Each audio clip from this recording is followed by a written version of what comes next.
Do you want me to do something with this one? No, I'm just down here. But like, is it good to try grab this internet? Nobody. Huh? Dang it, no one's on it. Just me by myself. That's annoying. Same link. No, it closed it on us. So then how can anyone get in there?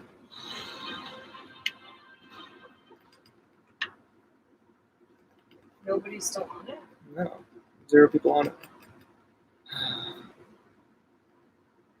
How do I get in there? Oh, that's 11 people. So our phone that was outside overheated and shut off our connection. So do not do that. I guess we lost a lot of people on that one. But Sorry, guys. We don't know what we're doing. Our bad.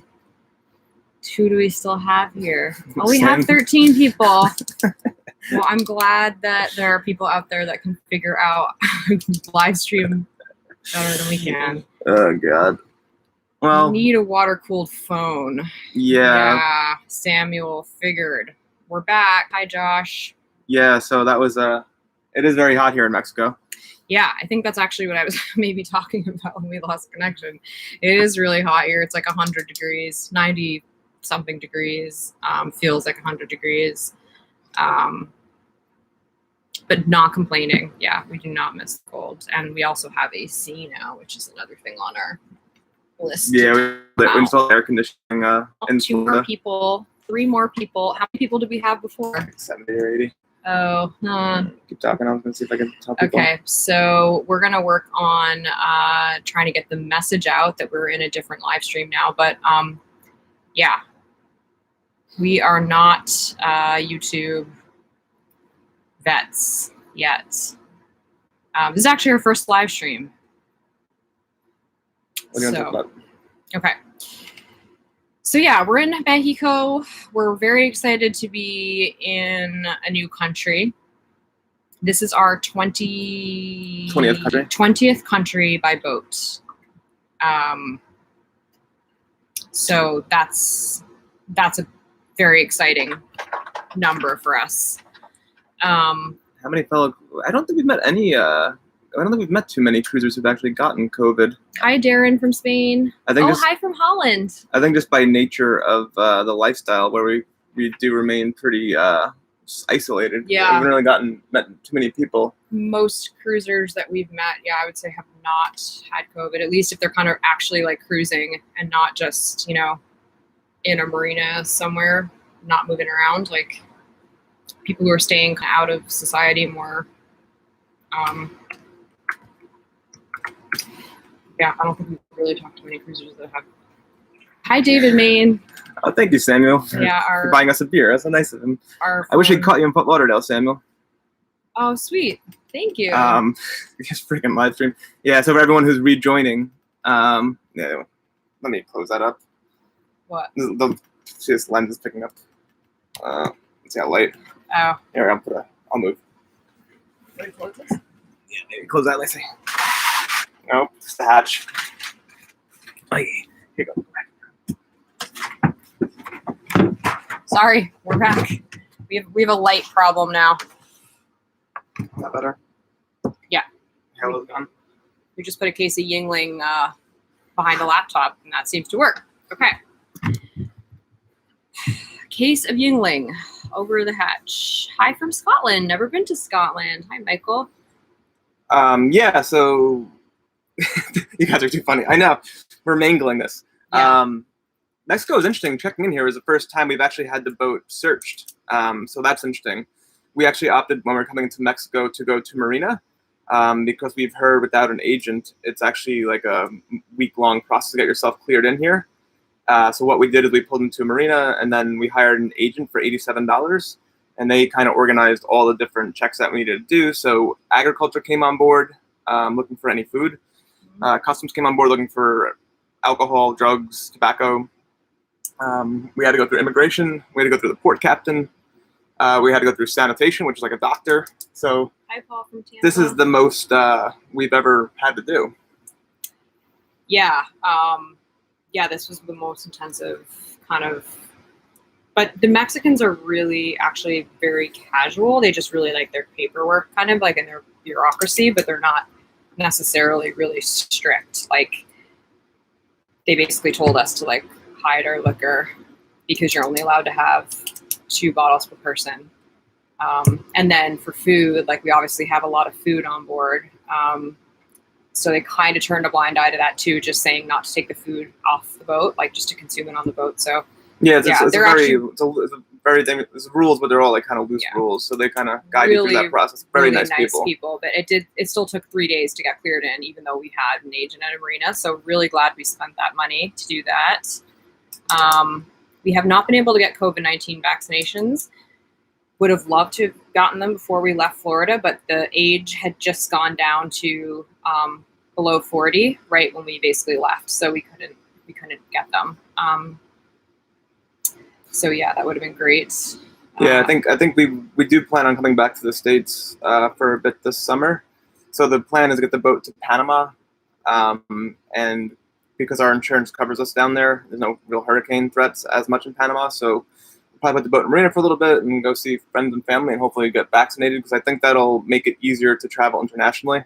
I mean, at least we won't have to like worry about us getting sick, which is nice. I mean, it's still, I think a lot of places will still have quarantines and stuff, but hi, Steve from Silicon Valley. Yeah, I think I heard that like the Bahamas now, you don't need to do a PCR test if you've been vaccinated when you're coming in. So I think it will make things a lot easier going forward. We have visions of going to the Pacific, but I don't know if next year will be the year, just because I'm not sure what the world will look like till be open. But we hear that Panama has some pretty awesome cruising grounds and there's no hurricanes. Yeah, so if you guys have been following for a while, you know that we've been sailing kind of up and down the East Coast. Well, we crossed the Atlantic in between, but we've been sailing up and down the East Coast of the States for the past 3 years. And we are really looking forward to being in a place where we don't have to escape hurricane season. That is probably one of the reasons why we're going to Panama. The other reason is we've never crossed the Western Caribbean, so it's a completely new area to us. And there's a lot of culture, and we might go to some other places. We might stop in Colombia on the way down. We're kind of looking at different routes. We really want to do Guatemala too, the Rio Dulce, but I think going to that corner of Central America is very hard to escape because of the trade winds and also the piracy concerns. So I think we're just going to do it'll probably take like 7 days, so one long jump to Panama, and then we're kind of there. We can hang out a little bit more. Aloha from Hawaii, which is another place I've never been and I've always wanted to go. And then there's someone from Gig Harbor, Washington, another place I haven't gone. No, we're not vaccinated. Yeah, we didn't get it yet, Dave. We were too young in Florida before we left. SoCal. So yes, maybe next year, Louis V. That's a very big possibility. Yeah, Bobby got it. That's right. Yeah. Childish. That was sad. That was a sad story. Patrick Childish. Yeah, that was really sad. That's personal. Dallas is right next door to us. Yeah, so Dallas is in the same marina as us. They're a couple boats down. And also Taylor from Taylor's Travels. She's cruising on their boat, so she's here too. This is my first live stream. It's our first live stream too, Sasha Brown. So shocking, huh? Yeah, can you tell?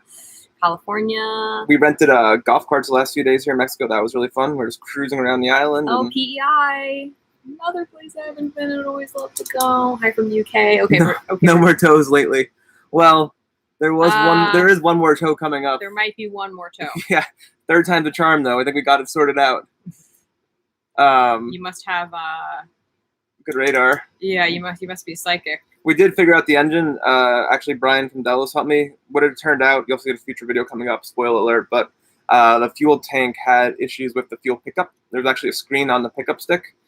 So what we did is we cut the tank open and removed the screen and then sealed the tank back up. And we haven't, knock on wood, had any fuel issues since. So it was like a smoking gun, though. The screen we pulled out was completely clogged, so you could not get fuel through it. So even though it's changing the filters, we were getting a vacuum on our vacuum gauge, and that's why. So JGB NASCAR engine doing it. So yeah, it's actually, to be honest, there's a few problems that we've had over the last 4 months, but like if we had to summarize it simply, it's actually really wasn't the engine. This fuel at supply, all. yeah. It basically the biggest problem that we've had is fuel. So that's good. It's not the engine.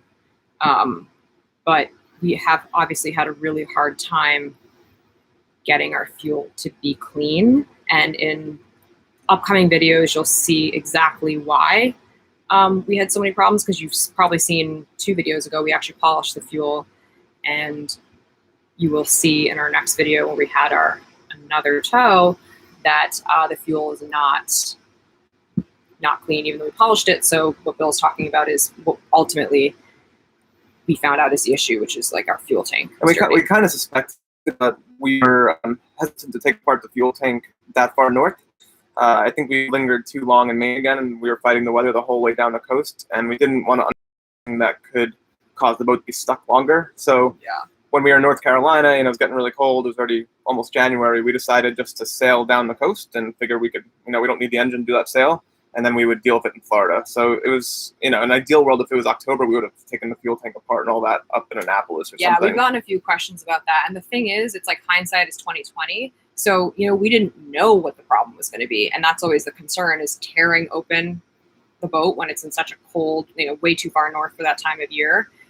So we were kind of like doing the minimally invasive procedures, as we moved our way down. And that's why we did the fuel and we did a few other things, which you'll see. But yeah, we were hesitant to really tear things open because we actually didn't know what we were going to find. So we just made the decision to kind of hobble our way down. And we had a lot of intermittent periods, where we had no issues at all, which you'll also see, because in our next episode, we're going to get towed, but then you'll see we make it all the way down to South Florida with no problems. So, you're always trying to weigh, like, obviously if we were completely crippled, we probably would have just torn the boat apart, somewhere cold, but we weren't. Like, it was kind of working intermittently. So that is why we, It was pretty stressful though, but we were able to manage it because we kept the dinghy with the motor on. So when we got into a jam, we would just throw the dinghy on the hip and tow it if we had to, and it always restarted. So yeah, it wasn't ideal. I think that's part of the reason we're not going up and down the coast again this year. I think we've been beat up by weather there quite a few times, and you're always racing the seasons. We try to get to somewhere like Maine, and then you have to turn around pretty quick. Hi from the UK. I'm Laura. So yeah, and on that note too, because I think we've gotten a couple comments too now, just saying like, why are you late? Like, you don't have to be late. You can just, stick to the schedule and like be in the right places at the right time. But I think when you're a full-time cruiser and you don't ever get off the boat or take any breaks, it's a little bit different, because when something breaks, we get held back, right? It's not like we're not cruising for half the year. So we have, or a third of the year, and we have time to just kind of like get everything into top shape and then go cruise and then go deal with the problems on the off season. We don't have an off season. So, when things break, and we're also not, if anyone doesn't know our backstory, we're ex-accountants. So we've learned everything about boats from being on the boat. So, and it also feels like pretty much since we've owned the boat, every new thing that's broken has been new. Like, there haven't been that many things that have broken that have been like, oh, we already fixed that. We have some of those, but even up until this year, we've had like new things break. So it takes longer to fix it when you're doing it yourself too. So that's why we've always been in the wrong place at the wrong time, primarily. If that makes any sense. So we have Cape Town. Hi from Cape Town. South America is a long, long way from getting vaccines. We're going to go back to the States. Screen across two toes. Yeah, that's screens. That's a real. I don't understand why they put screens on the fuel lines. Because you want to let the filters do the job, and you can change the filter easily. You can't get to those screens easily. You are right, Samuel. And I tried to go after it. I tried to take the pickup stick out of the tank in North Carolina, but it was jammed on. So I would have found it, but I couldn't. I just couldn't get it off in North Carolina. So we just kept going until we got to Florida. Yeah. South Africa. We just met a bunch of people from South Africa last night. We were out on the town. Never been to South Africa. Okay. Hello from Utah. Never been to Utah. Hi, Dale. Typical conversation. COVID was not a problem. Yeah, we haven't. I don't think we've had it yet. Hi from Ohio. What is the typical conversation when we first meet? What about sailors you haven't seen in a while?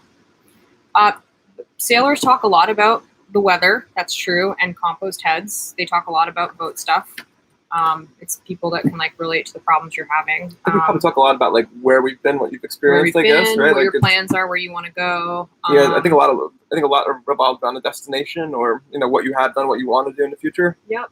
And then whatever's broken at the moment that's bothering you, that's always a really hot topic of conversation with sailors. Yeah, every boat's always broken out here, it seems like. Hi from North Carolina. We love North Carolina. Good quality video stream voice. You might you might have missed the first disconnect because our phone overheated upstairs. Yeah, it hasn't been that smooth. But thank you. No, we're not on the dome. So the dome is funny because we have a Wi-Fi booster. We can only pick it up from Dallas's starboard side. Like we can't pick up on the port side. It's the craziest thing. We're only like 20 feet away from each other. We can't pick up the dome from here. It's because their boat is super thick. Because the boat, I think this is fiberglass and everything gets in the way where the router is, but we can do it from their starboard. And they're on an end slip, so we can't go on the other side of them. So yeah, we got a local SIM card, and that's what we're using. $25 for 6 gigs, which is pretty expensive. Hello from Quebec. My neighbor's growing up. Hi from Ontario, Canada. Ontario, my homeland. New York. Hi from New York City. That's where we're from, yeah. That's where we're sort of from. Gotta go sending my best. Hi, Julie. Bye, Louis B. Hi, Toledo, Ohio. New York City. What else? Fort Lauderdale, Florida. Ever been there? Yes. We've been almost everywhere in Florida, it feels like. Where are you going after? Mexico. So we're trying to get to Panama. We might stop in Colombia on the way. We might also go to the Cayman Islands. It's a really challenging sail to Panama. We're going against current and wind. Yeah, I think in an ideal world, we would have gone through the Bahama chain and then through like the Mona Passage. So, you could kind of island hop your way southeast down the Bahamas, and then you could go through between Haiti and Cuba. And that would have been more of a beam reaching passage with the trade winds. But we've done the Bahamas so many times, spent so many months there last year. We wanted to try something different, but we're going to pay the for 7 days. They're trying to get our way out of this upwind, but that's fine. We'll figure it out. Hi from Germany. Yeah, and then we wouldn't have been able to go to Mexico. U.S. Embassy, that's a pretty good idea, Steve. Maybe the U.S. Embassy has something for us. Hi, Gary. West Coast Canada. I've never been to West Coast Canada, but someday, maybe next year, we cross the Panama Canal. Have you ever considered making your way to the northwest part of the U.S.? Yeah. So our longer term plans are to go through the Panama Canal. We were actually planning to go through it this upcoming February, but we might put that off a year or so. But yes, we're trying to get to that side. That's our next big cruising destination. We've already crossed the Atlantic. Now we want to cross the Pacific. So we don't exactly know what our travel plans are going to be. There's a lot of cool places that you can go once you get over on the Pacific side. But yeah, it's definitely a possibility to go up the west coast of Canada. Yeah, I can see us doing a Pacific crossing in another loop. So you could South Pacific, hang out in New Zealand for a little bit, and then maybe make a way up to Japan, and then down Alaska, because it's another Pacific high there, and you kind of go across the top of the high to get back across the west coast. I could see us doing that. It's kind of what we did in the Atlantic, but yeah, so that's definitely a possibility for us. Where are you, Mexico? Isla Mujeres. First time here. It's a pretty sweet spot. I was born in Canada. My mother is American, though, so I'm actually a dual citizen. Yes, I was raised in Canada, Ontario, Ottawa. What are some of the books in your library? Very random selection. Yeah, this one is the Ocean Atlas. So this is part of the Jimmy Cornell. Like, we have a Bible. We always read World Passage Routes, which gives you all the sailing instructions. And this is a satellite-driven pilot chart, right? Like, so they have the old sailing ship logs they used to build it off of. This is actually off of satellites. It gives you the prevailing wind and current and high pressures for crossing all the oceans in the world. So this is one we looked at in conjunction of the Jimmy Cornell World Passage Routes, which is here. We have a Panama guidebook. Yeah, someone gave us a Panama guidebook, which is so exciting because but guidebooks are expensive, so we don't often have guidebooks. So we met these really cool people in Dry Tortugas who gave us that. And then we got some Stephen King, some fish ID, some bird ID, Azor side, Rome cruising guide, because I thought we were going to be in Italy when we crossed the Atlantic and we weren't. All the best guys, South Pacific, yes, eventually. No TTYC this year. I know, that's sad. We miss our friends. One of our patrons made us a Burgee though. See that he made us that, which is pretty cool, and he gave us t-shirts. But we also are going to probably be reuniting with Andy Boy. Andy and Charlie are making their way to Panama, so there will be at least one boat there eventually. Hi from the Netherlands. Our boat is 36 feet long. Oh, and hi from Iowa. Watch out for pirates off the coast of Honduras. Yeah, so we're going to go hundreds of miles off the coast. Norway. Another Norway. Cartels in Mexico. Yeah. So right now, Isla Mujeres is in Quintana Roo, which is like a very like touristy state province. I think it's province, right? I'm not sure. I don't know. But yeah, so we are going to be very careful. We're kind of on a bit of a timeline because like we want to be in Panama by early June. So I don't think we're going to do too much in inland travel. We're going to do two, but that's also very, like, we're going to go with a tour. Yeah. So yeah, we will be careful. How did we meet? In college. Yeah, we've been together since 2002, right? So almost 20 years now. Yep. And I'm 37, so more than half my life. Hi from Texas. Ireland. Oh, another place I'd love to go. Hi, Chris. I'm glad you like the videos. Will you stop in Belize? We wanted to stop in Belize. Belize is a hard place to actually, it's expensive to get in, is the bottom line. Yeah. And they have like some paperwork stuff.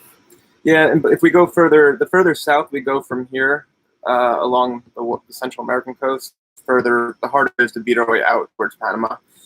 So ideally, we go to Jamaica to turn the corner into the trades. The further we go down into kind of like corner of Central America, the harder it is for us to get out. You're not going to see too many like north or south winds. It's going to be mostly predominantly easterly, and we have to go east. So, yeah. So I think we're gonna try to just do a little bit of Mexico and then get the passage over. The short answer is the wind doesn't really let you go that way easily. We go there easily. We can't get out easily. Sorry. Yeah. So, one of the big things I've learned about cruising is that you really can't just like go where you want to go all the time. So yeah, kind of interesting. Do you run some house conditioner in your fuel? We do. We did put some conditioner. We put Biocide Junior. We were saying earlier when we actually spoiler, but we actually found a screen that was completely clogged on the pickup stick, and that was all the fuel issues. So the rate cores weren't actually that dirty. We were creating a vacuum and spike in pressure because of the clogged pickup screen. It was gross. It was completely, and there was like giant blobs of stuff in our tank too. It was really, really messed up. Hi from Norway. Are you happy? The lithium batteries. Hi, Roger. The lithium batteries have completely changed our life. So one of the things we have done to the boat that you haven't seen yet on video is we've put in AC, which is why we're feeling so fresh right now in 90-degree temperature. So we wouldn't be able to really run our AC without the lithium batteries. So there's like a lot of things the lithium batteries. We're plugged in right now, but we could actually run the air conditioner off the lithium bank, which is crazy. Like you shouldn't be able to start an air conditioning motor. There's a lot of amps it pulls. We upgraded our inverter to a new Victron, and we could actually start the air conditioner off our battery bank. And we have enough solar now, and the acceptance rate on the lithium batteries is so high that we could run the air conditioning for an hour and a half a day and still be fully charged at the end of it. So in the hot part of the days, we actually turn on the air conditioner at anchor even and just cool the boat off and then keep everything closed. And we insulated the boat for the winter time. We have foam in the ceiling, and we put all the walls are lined from our northern excursions, so the boat actually holds its cool pretty good. So that's all lithium batteries. We also make water. We have an AC water maker, which makes 35 gallons an hour, 50 liters an hour. And we actually run that off our lithium battery now as well. It's like 1.3 kilowatts. It's a big power draw, but the lithium batteries don't care. So they've been an absolute game changer for us. Like, yeah, it made us less like camping and more like a house. Yeah, and it's funny because some of the things that have made the biggest impact on us were kind of either not planned or like serendipitous.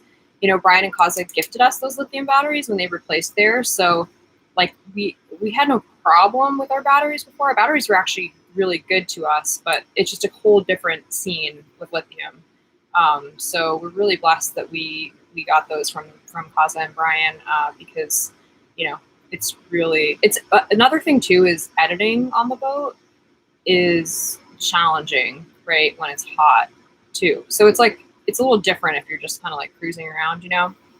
Yeah, So- our life changed when we started the YouTube channel a bit. 'Cause it's just more. It was commitment to work every day, right? So when we would just get off the boat or go swimming when it was really hot. We wouldn't be trying to sit on a computer on a boat. So yeah, it's been a game changer for those batteries. Yes. Howdy from Montana. You guys are in style. Thanks, Matt. Uh-oh. Should I check the phone? Are we losing you guys again? It says unstable. Uh-oh. What does it look like, the numbers? Well, now there's 3 bars. Oh, we're back. Yeah, sorry, we just lost service there for a sec. Are any of your buddy boats? I don't the canal buddy boats with canals. None of us have plans as to when we go through the canal yet. We've been talking with Andy and Charlie. They're Panama bound this year. Us and Delos are Panama bound. I talked to Ada today from UIC. They're going back to Florida. They'll know what their plans are next season. I think it's a very hard question right now because the way the world works and looks. Like French Polynesia is not really open, so if we were across the Pacific this year, we'd basically just be blowing through to New Zealand if we get into New Zealand even. So I think we have to see how the world shapes up next year. Yeah. I hear Panama's a good cruising ground though, so Yeah, I think we get lost there as well. The good thing, if we just don't want to go through the Panama Canal anyway, because there's so much to do. Like we've heard incredible things about Panama. And that whole surrounding area, we've never done the Western Caribbean at all. So yeah, we've done Eastern Caribbean several times, right? Like we've been Eastern Caribbean a lot of times, but it's like just even being in this new culture feels cool to us. Yeah, it's so exciting being somewhere new. And also we haven't really, it hasn't felt like we've been cruising a lot, which I know sounds weird, but when we're like traveling from north to south on the East Coast, it's not really cruising. It's more like you're trying to like make miles, right? We definitely stopped and tried to do some things here and there, but it's not the same as just being somewhere for months on end and like just making travel and cruising your priority. So I think we could easily do that for a year, in Panama and the surrounding areas before we cross. Because it's like once you cross the Panama Canal, you're going that way, right? So it's kind of like, why rush it? We might as well kind of finish or do some more travel around this area before we leave. So we may not go through right away. That's the long answer to that. Hello from Israel. Never been to Israel. Hello. Any COVID-19 restrictions? Basically, I think in Panama, it changes constantly, but I think you had to isolate or stay on the boat for 5 days or something. In Mexico? In Panama. Oh, I think Panama's 2 weeks. It's Panama 2 I think weeks, yeah. I think we do 2-week quarantine when we get to Panama, I think. But the thing is, it's changing so frequently, all the restrictions. The best place, if you guys have any interest in that, is Noonsite. And Noonsite's just it's a website for cruisers that talks about all the formalities for entering a country, and they've done a really good job of compiling all the biosecurity measures for each country, and they're changing frequently. But Noonsite keeps it up to date, so we go to that site and see what the restrictions are, and that really helps guide you as to what you have to do when you arrive in a country. Yeah. It's a really good site for any. We used Noonsite before COVID though, because it tells you all the formalities. Like one thing we needed from Mexico, which we never needed before, is a ZARPE. Like a clearance paper out of the States, which you don't clear out of the United States typically. That's not something to do. So we had to go to Key West Airport and find CBP there and get a form filled out by them and stamped. And that was the first thing they asked for when we arrived at the marina, though. So it's something that we normally wouldn't have, but Noonsite said, hey, make sure you get your ZARPE out of the States. Yeah. So it's just, you wouldn't do that typically, and if we showed up, we would have been denied entry. So very handy website. Yeah, Noonsite. It's a good one. Noonsite, yeah. Okay, hi, Brian Evans Jr., Gary Boyd. The west coast of Panama is world-class tuna fishing. That'd be cool. We caught so we landed we didn't land. We caught our first wahoo on this trip crossing the Gulf Stream the first time. Beautiful fish. I almost felt I didn't want to kill it, so I actually got off the line. It was so pretty. Yeah, it was an emotional moment. It was a 4.5 foot fish. Beautiful, and we hesitated. We popped off the hook.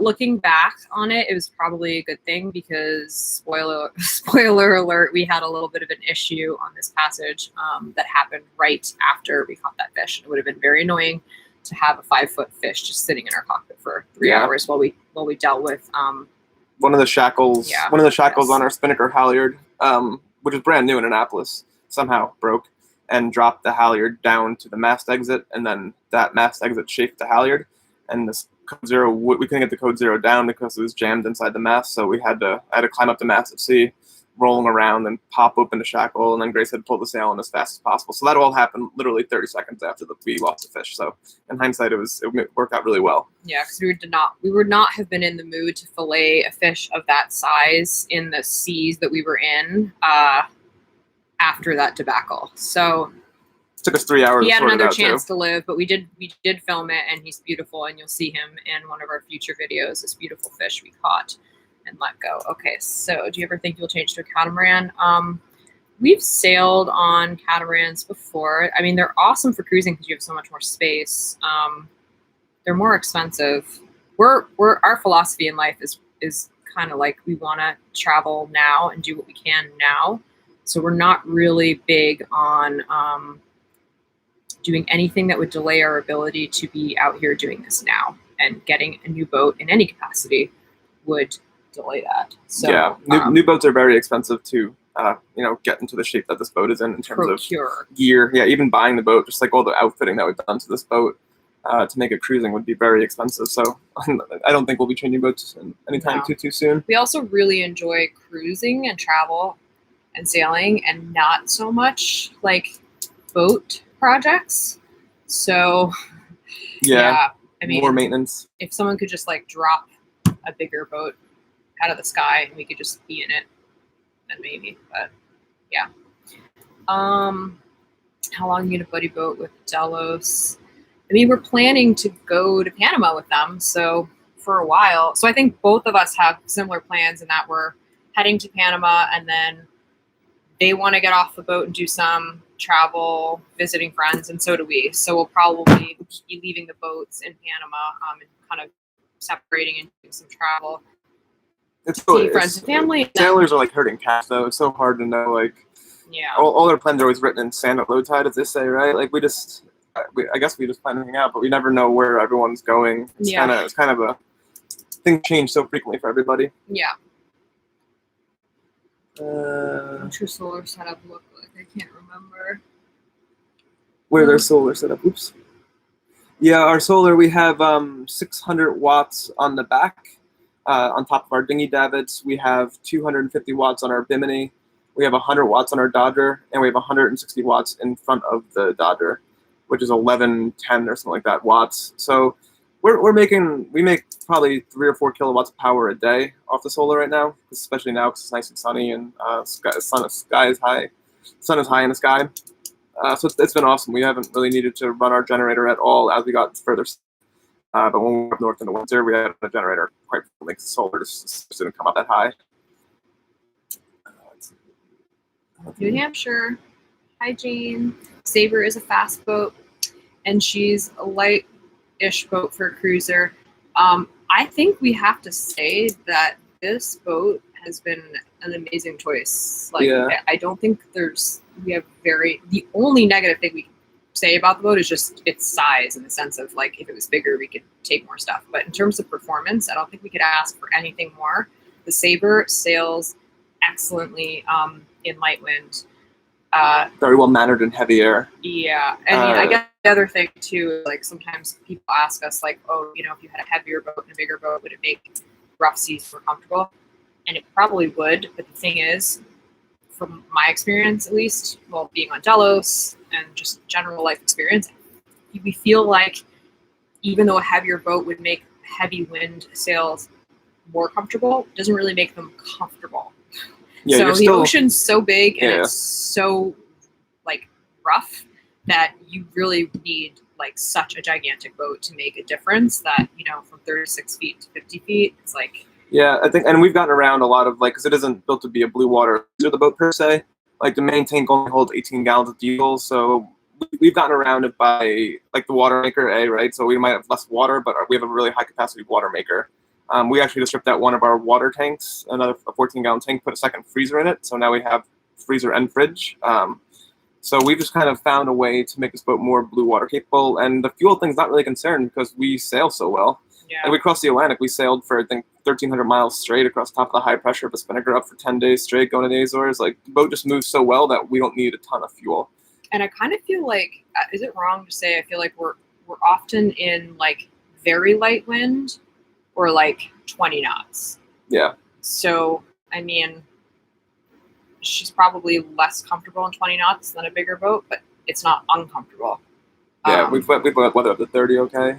Yeah. So we're happy with the boat choice. It's built very well. Like structurally, there's no creeks or anything like that, or heavy seas. Yeah, that's another thing we've really come to like appreciate about Sabre. There's like people are always talking about groans and creaking, and our boat is completely solid. It doesn't make. I mean, the wind makes a lot of noise, and the boat hitting the water makes a lot of noise, but the inside of the boat makes no noise. Like anywhere you step, anytime you grab something, it's just completely creak and groan free. Yeah, and that inspires confidence when you're in a heavy seaway, when when the boat is getting tossed around. Yeah. So Sabre's build has a lot to do with why it's so solid. So I think, long answers, even though she's not a cruiser, like a blue water cruiser intended boat, she's definitely strong enough. But I think 2 people is comfortably the max. Yeah, I guess that's the other problem. If we had more people on board, we would need a bigger boat. So. Yeah, because we don't have an aft cabin. Yeah, that is one thing that is true. That's where size does matter. If you want to have more people on board, and guests too. Guests is not really comfortable. We have a friend coming down from the States, and he got a hotel. There's not enough space, especially with all the stuff we have on board for full-time cruising. I'm here with you and 5 others. Oh, hi, Leon. Texas. Bocas del Toro. We hear great things about Bocas del Toro. We hear it's pretty cheap and pretty awesome place. Good diving, good anchorages. That is definitely on our list to check out. Another Switzerland. Hello. What site? What site? Noon site. Yep. Yeah, Noon site is where you have all the information on going to foreign countries by sailboat or by boat. Yeah, Curacao and the ABCs. We'd love to check. Curacao. We'd love to check out the ABCs. I don't know that. The wrong way though. We will because of the wind direction. That's better approach from Grenada. Just the way the trades blow. You'd be fighting easterly 20, 25. I think even off the coast of Colombia, it's supposed to be like pretty rough, like 30s, right? Like down there, I think it's a real hardest part of most people's trip. San Blas, yes. San Blas, definitely. San Blas. Captain Rick, yeah. I think he's been saying great things. He's been talking to Brian, because they're friends. Captain Rick. Linton Bay. We actually we actually met Parlay in met Colin in Lauderdale. Yeah. Or Hollywood. In Hollywood. He came and hung out overnight with us. Yeah. Hi from Tiburon, California. Oh, Hylas 50. That's a beautiful boat. Yeah, it's a sweet boat. Thanks, Jeffrey. Do you see yourself sailing in 10 years? 20 years? Yeah, I think so. I mean, I would go forever. Bill could be on this boat until, the day I die. The day he dies. The longer I go in cruising, the more I see for a lot of different reasons, the benefit of having like a place you can go to get off the boat, either at home or vacation rental or something. Because the thing about cruising is it's like pretty slow when you factor in the wind. Like you can really only go so many places at a certain time of year. It's pretty restrictive in a way. So, it takes a while to see stuff. So, if we get the boat somewhere where we want to explore, it'd be nice to be able to kind of be there in the wrong season, get off the boat, and then come back and have an extended season rather than try to get in and out of a place so that you're there at the right time. I don't know if that makes any sense, but so if we ever had the financial capacity, which we don't right now, it'd be very nice to have, and be nice to be able to leave the boat somewhere and get off and do some other kind of travel. But I think I could do that forever. I think sailing and cruising, I would love for that to be part of my life forever. Just maybe not 100% of the time. Need like a break at some point, yeah. Yeah. We've been on the boat for a lot of years. I'm from South Africa, so no kids soon. Yeah, no.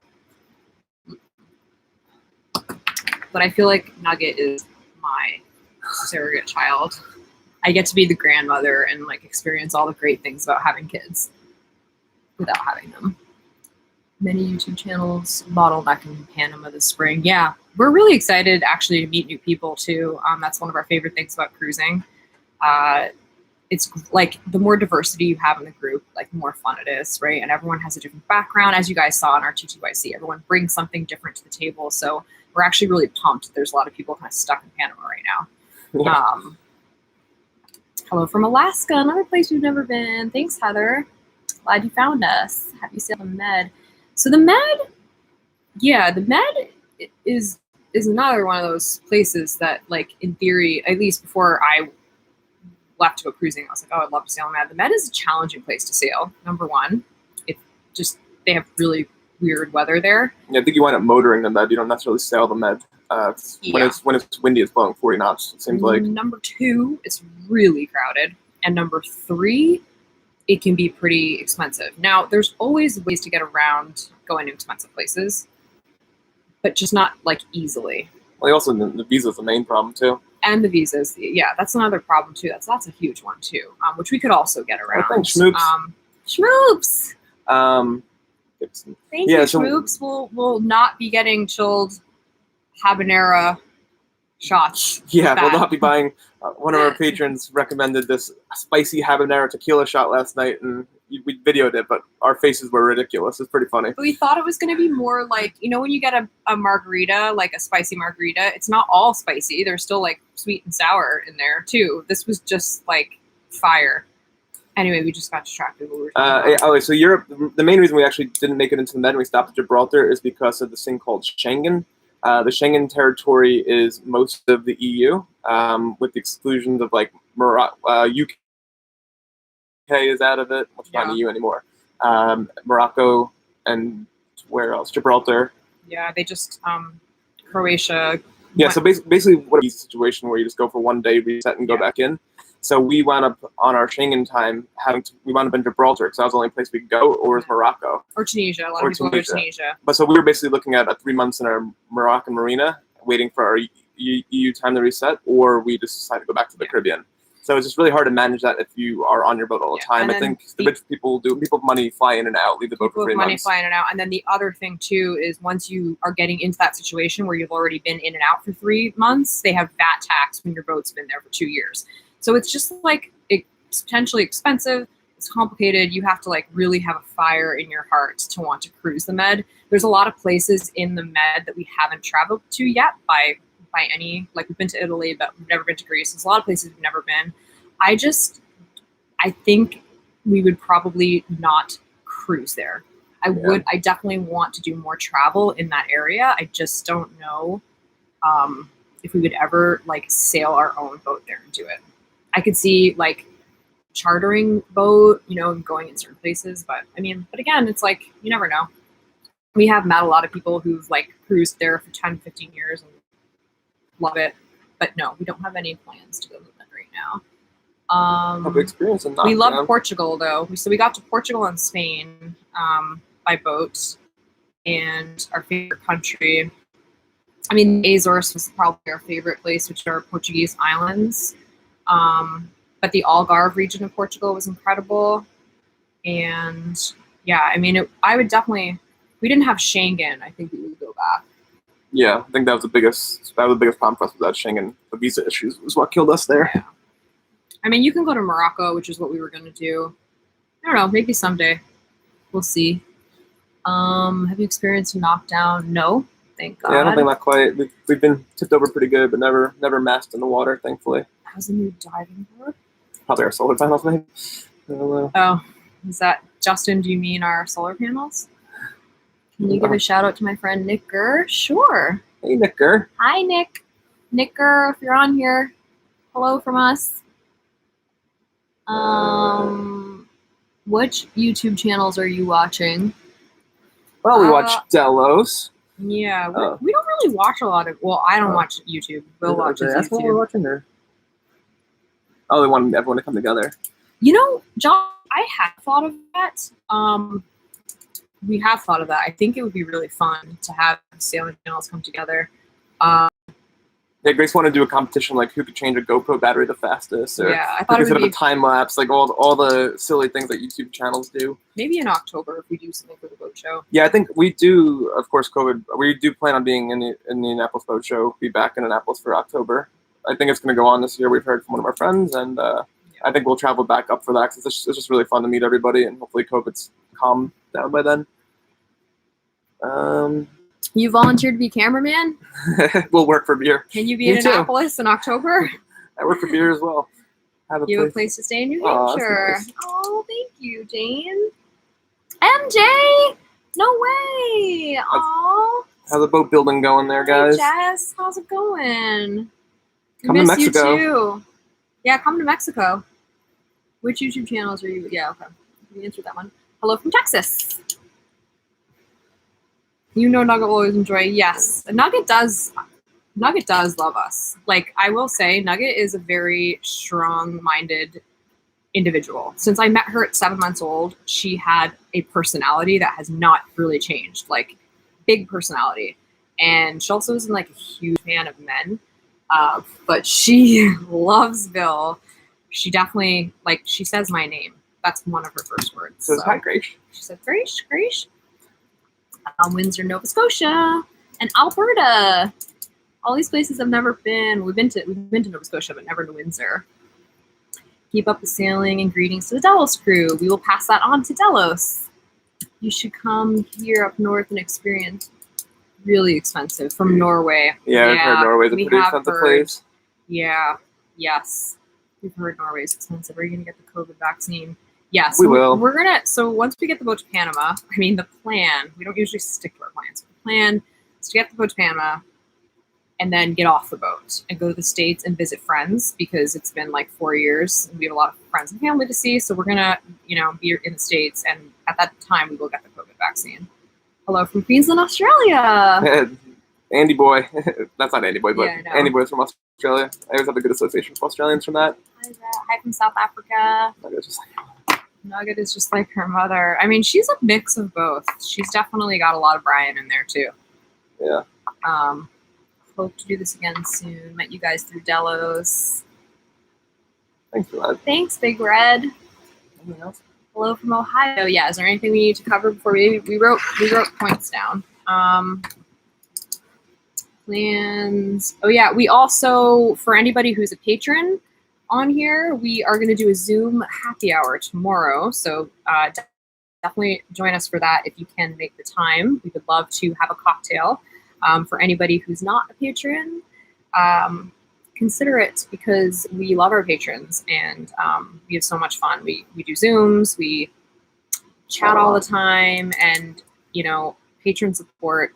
I mean, all support means a ton, but patron support is Really helpful. yeah, tugs at our heartstrings for sure. It's what keeps us going because we would not be here without them. Okay, so anything else? Boat type. We got that. Hello from the Philippines. No way. What careers did you give up to become? We gave up accounting. Yeah, we both were CPAs in New York, and we worked for hedge funds. So we worked in finance, and it was a pretty brutal existence. Now, we were paid well, but we worked a lot of hours and weren't home very much. And I got pretty beat up by it, working 80-hour weeks, and I decided I had enough. And then I quit my job, and Grace supposed to quit her job, but she wasn't ready to do it, so she worked another year. And she flew back and forth down to the Caribbean. I single-handed down there, and eventually she felt like she was missing out too much and left her job. And now we're here. That was, I guess, 5 years ago. Yeah. Maybe a little bit